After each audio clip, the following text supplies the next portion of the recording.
2 3 4 5 6 যদি এই তিনটা বাড়ি করার জন্য আমি কাউকে না পাই আমি তিনটা বাড়ি আমি নিজে করে দেব বগুড়াবাসীকে আমি কথা দিয়ে গেলাম এই যে সিচুয়েশনটা না এই সিচুয়েশন এটা অনেকের বাসা রং করার যে খরচটা এটা দিয়ে এই তিনটা বাড়ি হয়ে যাবে আমরা বগুড়া সদরে আছি এই তিনটা বাড়ি গত মঙ্গলবারে পুড়ে গেছে তো আমি গতকাল একটা লাইভ করছিলাম লাইভটা ছিল মুমতাজ আলীর তো লাইভে স্টার দিতেছিল আমি বলতেছি কি করা যায় মানবিক কোনো কাজ অনেকদিন করা হয় না তো এখানে 23,000 স্টার দেওয়া হয়েছে বাংলা টাকায় 25,000 টাকারও হয়তো উপরে আমি অলরেডি 25,000 টাকা তুলছি কিন্তু এখানে আসার পরে টাকা বের করো এখানে আসার পরে যে সিচুয়েশনটা দেখতেছি আমার কাছে মনে হইতেছে যে 25,000 টাকা যথেষ্ট না আমরা এখানে তিনটা বাড়ি পুড়ে গেছে এবং বাংলাদেশে অনেক মানবিক মানুষ আছে আমাদের প্রবাসী অনেক মানুষ আছে এই থ্রটস অফ বিলালকে গত 3 মাসে অনলাইন তো এখন ছেড়ে দিছি বলতে গেলে শুধু ভালোবাসার টানে আপনাদের সাথে আছি তো এই যে 3 মাসে আমাকে 9,000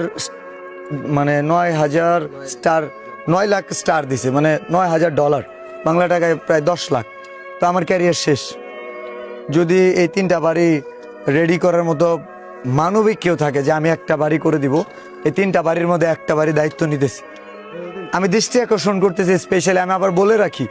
যদি এই তিনটা বাড়ি 6 লাখ টাকার মতো লাগবে নাকি তো বগুড়াবাসীকে আমি কথা দিয়ে আল্লাহ অনেককে অনেক কিছু দেয় কিন্তু সুযোগও দেয় অনেকের ব্যাংকে 6 কোটি টাকাও আছে আমাদের খুব বেশি নাই বাট কাউকে না পেলে আমি দিব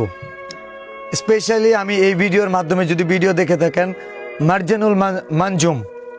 পাবনার গর্ব পাবনার কৃতি সন্তান দৃষ্টি আকর্ষণ করছি আপুকে মানবতার ফেরিওয়ালা মুজাহের ভাই দেখেন আপনাদের জায়গা থেকে আপনারা অনেক অনেক বড় বড় কাজ করেন এইটা কঠিন কিছু না আমার কাছে মনে হয় যে পরিমাণ মানুষ আছে আমাদের প্রবাসী যে ভাই আছে এই মুহূর্তে যদি মনে করেন শুধু তাদের বলতেছি না যদি মনে করেন যে আমি বগুড়ার সন্তান আমি প্রবাসে থাকি আমি আজকে সফল বা আমি বগুড়ার সন্তান আমি বিজনেস করি আজকে আমি সফল বগুড়ার মানুষের পাশে বাইরের না আমরাই দাঁড়াবো আমরাই যথেষ্ট